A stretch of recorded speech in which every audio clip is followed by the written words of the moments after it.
Hello everyone, आज हम class 8 science chapter 3 की सॉल्यूशंस करेंगे synthetic fibres and plastic. And before watching this videos आप पहले जाके मेरे चैनल पे इंट्रोडक्शन वीडियोस देख लेना इन चैप्टर्स की, वो पहले से अपलोडेड है।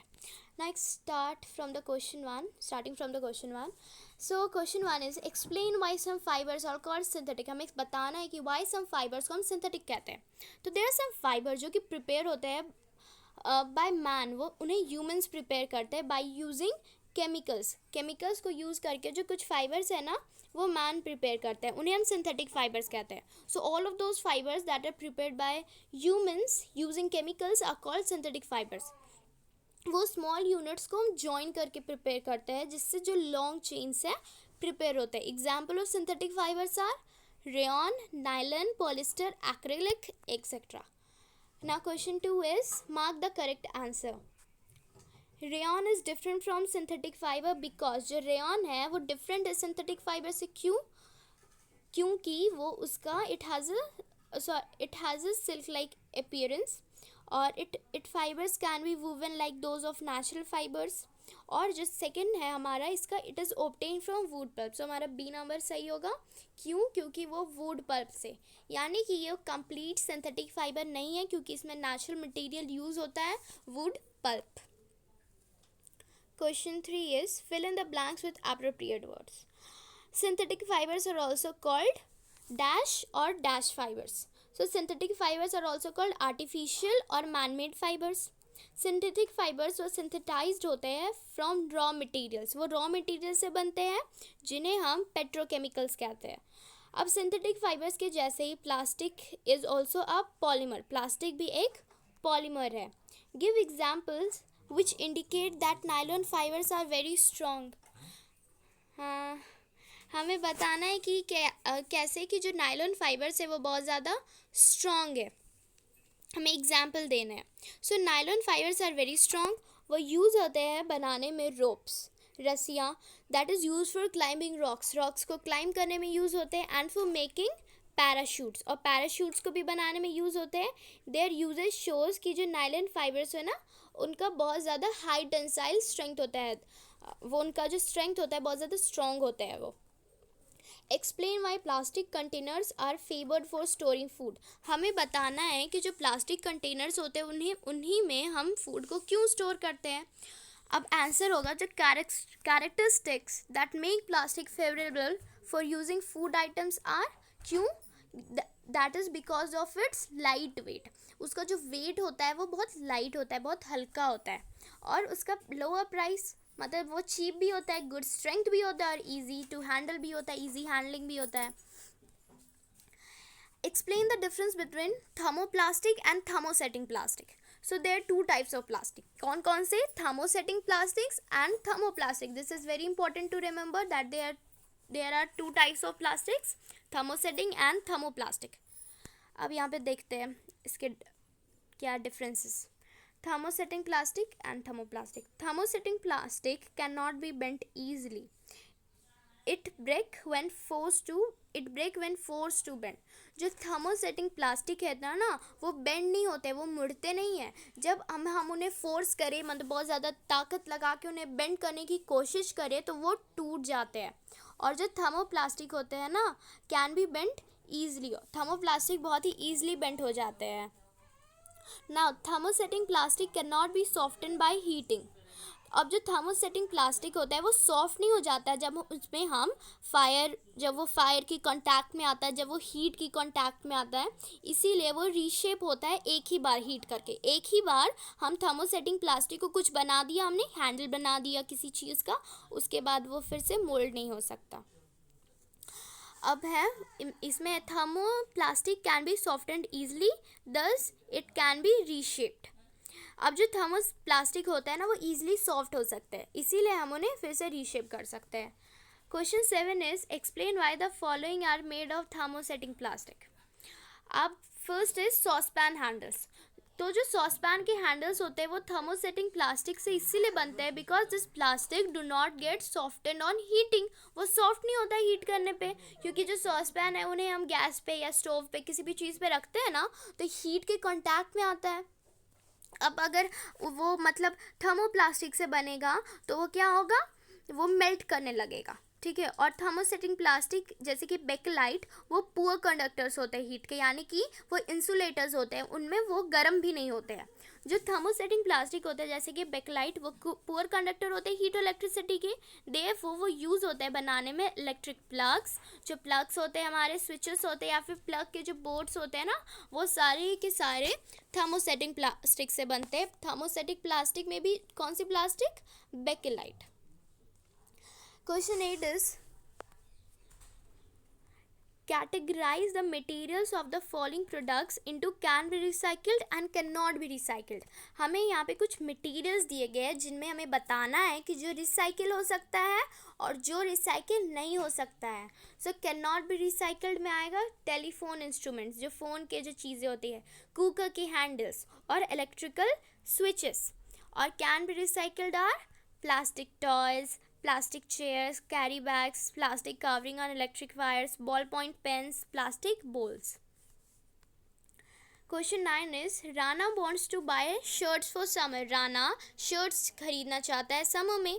Should he buy cotton shirt or shirt made from synthetic fiber? Advice Rana giving your reason. तो वो cotton का shirt खरीदेगा या फिर कोई synthetic material का हमें बताना है और reason भी बताना है. So answer is Rana should buy shirts made from cotton. Why? This is because cotton is a good absorber of water. Water बहुत easily absorb हो जाता है cotton में. It can soak the sweat coming out of our body and expose it into the environment. जो भी sweat हमारी body से आती है उसे सोक कर लेता है कॉटन, इसीलिए वो हेल्प करता है इवेपोरेटिंग द लिक्विड, और वो हेल्प करता है लिक्विड को इवेपोरेट करने में, जैसे कि स्वेट को आसपास, और फिर हमारे जो बॉडी को वो कूलनेस प्रोवाइड करता है. Now question 10 is give examples to show that plastics are non corrosive in nature. Plastic are not corroded even if they came in contact with strong chemicals. मतलब नॉन कोरोसिव का मतलब होता है उसमें junk वगैरह, जो रस्टिंग वगैरह जो होती है ना, वो नहीं होती है प्लास्टिक में. कभी भी देखा है किसी प्लास्टिक में किसी केमिकल रीज़न के वजह से वो ख़राब, वो रस्ट वस्ट लगा, ऐसा तो कभी होता नहीं है. जो प्लास्टिक है ना वो नॉन कोरोडेड होती है. जब वो स्ट्रॉन्ग केमिकल्स के कॉन्टैक्ट में भी आती है ना, तब भी कभी कुछ उसके साथ नहीं होता है, क्योंकि उनके जो नॉन रिएक्टिव नेचर होता है सारे मटेरियल के साथ. फॉर एग्जांपल जो क्लेंजिंग केमिकल्स होते हैं जो कि हम घर पे यूज़ करते हैं, वो प्लास्टिक बॉटल्स में यूज़ होते हैं इंस्टेड ऑफ मेटल कंटेनर्स, क्योंकि वो नॉन रिएक्टिव होती. Plastics are non reactive with even if they come in contact with strong chemicals. Question 11 is should the handle and bristles of a toothbrush be made of the same material? Explain your answer. क्या जो handle है और जो bristles है, वो जो brush होता है, वो जो टूथब्रश का ब्रिसल्स और हैंडल दोनों ही हम सेम मटेरियल से बना सकते हैं? नहीं. क्यों? जो हैंडल और ब्रिसल्स होता है ना एक टूथब्रश का, वो डिफरेंट मटेरियल से बनता है. जो हैंडल होता है टूथब्रश का वो हार्ड होना चाहिए और स्ट्रॉन्ग होना चाहिए, जबकि जो ब्रिसल्स होते हैं वो should be soft and flexible. Question 12 is avoid plastics as far as possible. Comment on this advice. एक कोट जो कि बहुत ज़्यादा चलता है कि हमें प्लास्टिक्स को अवॉइड करना चाहिए एज फार एज पॉसिबल. हमें इस पर कुछ बोलना है. So plastics are non biodegradable. Plastics जो होते हैं वो नॉन बायोडिग्रेडेबल होते हैं. मतलब क्या होते हैं, वो मिट्टी में कभी भी नहीं मिलते, वो डिकम्पोज कभी भी नहीं होते. जब हम एक बार उसको इन्वायरमेंट में इंट्रोड्यूस करते हैं वो सेवरल ईयर्स ले लेता है डिकम्पोज होने के लिए. जो प्लास्टिक है ना वो इन्वायरमेंटल पोल्यूशन करता है. जब उन्हें हम जला भी नहीं सकते. क्यों? क्योंकि वो पॉइजनस गैसेस रिलीज़ करते हैं, जैसे एयर पॉल्यूशन हो सकता है. जो प्लास्टिक बैग्स को हम गार्बेज में डंप में अगर हम फेंक दे, मतलब डंप मतलब जहाँ पे गार्बेज वार्बेज पूरा भरा हुआ रहता है, तो उन्हें एनिमल्स, कैटल्स खा सकते हैं. एनिमल्स जैसे कि काउज वगैरह. ये जो प्लास्टिक बैग्स हैं ना उनके रेस्पिरेटरी सिस्टम को चॉक कर देते हैं और कभी कभी and even prove fatal. Therefore जो we should avoid plastic as far as possible. इसीलिए हमें प्लास्टिक को अवॉइड करना चाहिए. Now question 13 is match the terms of column A correctly with the phases given in column B. A और B का हमें match करना है. तो जो पॉलिस्टर होता है, fabrics do not wrinkle easily, polyester में हमें आयरन की ज़रूरत नहीं पड़ती क्योंकि वो रिंकल ही नहीं होता, वो जैसा वैसा ही रहता है। फिर सेकेंड है Teflon, use to make non stick cookware. Teflon is also plastic, जो हमारे नॉन स्टिक होते हैं ना, जो ऑयल से रिएक्ट नहीं करते, उसमें चिपकते नहीं है ना, वो क्या होता है कि उसमें एक कोटिंग की जाती है एक प्लास्टिक की, जिसे हम क्या कहते हैं, Teflon. Third number is rayon, जो कि प्रिपेयर होता है by using wood pulp. Fourth number is nylon, use for making parachutes और स्टॉकिंग्स बनाने में यूज़ होता है। Question 14 is manufacturing synthetic fibers is actually helping conservation of forest. Comment. अब जो सिंथेटिक फाइबर्स ना हमें हेल्प करता है फॉरेस्ट को कंजर्व करने में, बचाने में।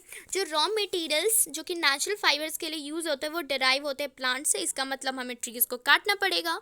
This leads to deforestation. पर जो नेचुरल मटेरियल होता है सिंथेटिक मटेरियल्स वो मेनली पेट्रोकेमिकल्स होते हैं, इसलिए जो मैन्युफैक्चरिंग सिंथेटिक फाइबर है ना वो हमें हेल्प करता है कंजर्वेशन ऑफ फॉरेस्ट में। Question 15 is describe an activity to show that thermoplastic is a poor conductor of electricity. हमें एक एक्टिविटी करनी है, डिस्क्राइब करनी है, जिसमें हमें पता चलेगा कि जो थर्मोप्लास्टिक है वो एक पुअर कंडक्टर है इलेक्ट्रिसिटी का। Poor conductor is also called insulator. Answer is हम एक डिज़ाइन करेंगे एक सर्किट देखने के लिए जो थर्मोप्लास्टिक है वो पुअर कंडक्टर है इलेक्ट्रिसिटी का या नहीं। हमें एक बल्ब चाहिए, कुछ वायर्स चाहिए and a piece of metal and a plastic pipe. एक पीस चाहिए मेटल का और एक प्लास्टिक पाइप्स। हमें सर्किट को पहले सेट करना है विद द मेटल के साथ पे एक सर्किट हमें बनाना है with the plastic pipe. After you switch on the current, जब हम करंट को स्विच ऑन करेंगे हम ऑब्जर्व करेंगे कि बल्ब जो है ना ग्लो करता है इन द फॉर्मर केस में, और फिर लैटर केस में जो बल्ब है वो ग्लो नहीं करता। इसीलिए जो प्लास्टिक पाइप है जो कि थर्मोप्लास्टिक है वो एक पुअर कंडक्टर है इलेक्ट्रिसिटी की। देखो क्या हुआ कि यहाँ पे हमने एक सर्किट बनाया, यहाँ पे हमने मेटल रखा, तो मेटल से जो है वो क्या हुआ, इलेक्ट्रिसिटी पास हुई, तुम्हारा बल्ब ग्लो हुआ। पर हमने जब यहाँ पे थर्मोप्लास्टिक रखा तो इससे ये क्या है, हमारा पुअर कंडक्टर है हीट और इलेक्ट्रिसिटी का, तो इलेक्ट्रिसिटी पार ही नहीं हो पाई, तुम्हारा बल्ब जो है वो ग्लो नहीं हुआ। That is the experiment. Now यहीं पे हमारी जो है एक्सरसाइजेस ख़त्म होती है। So thank you for watching my video.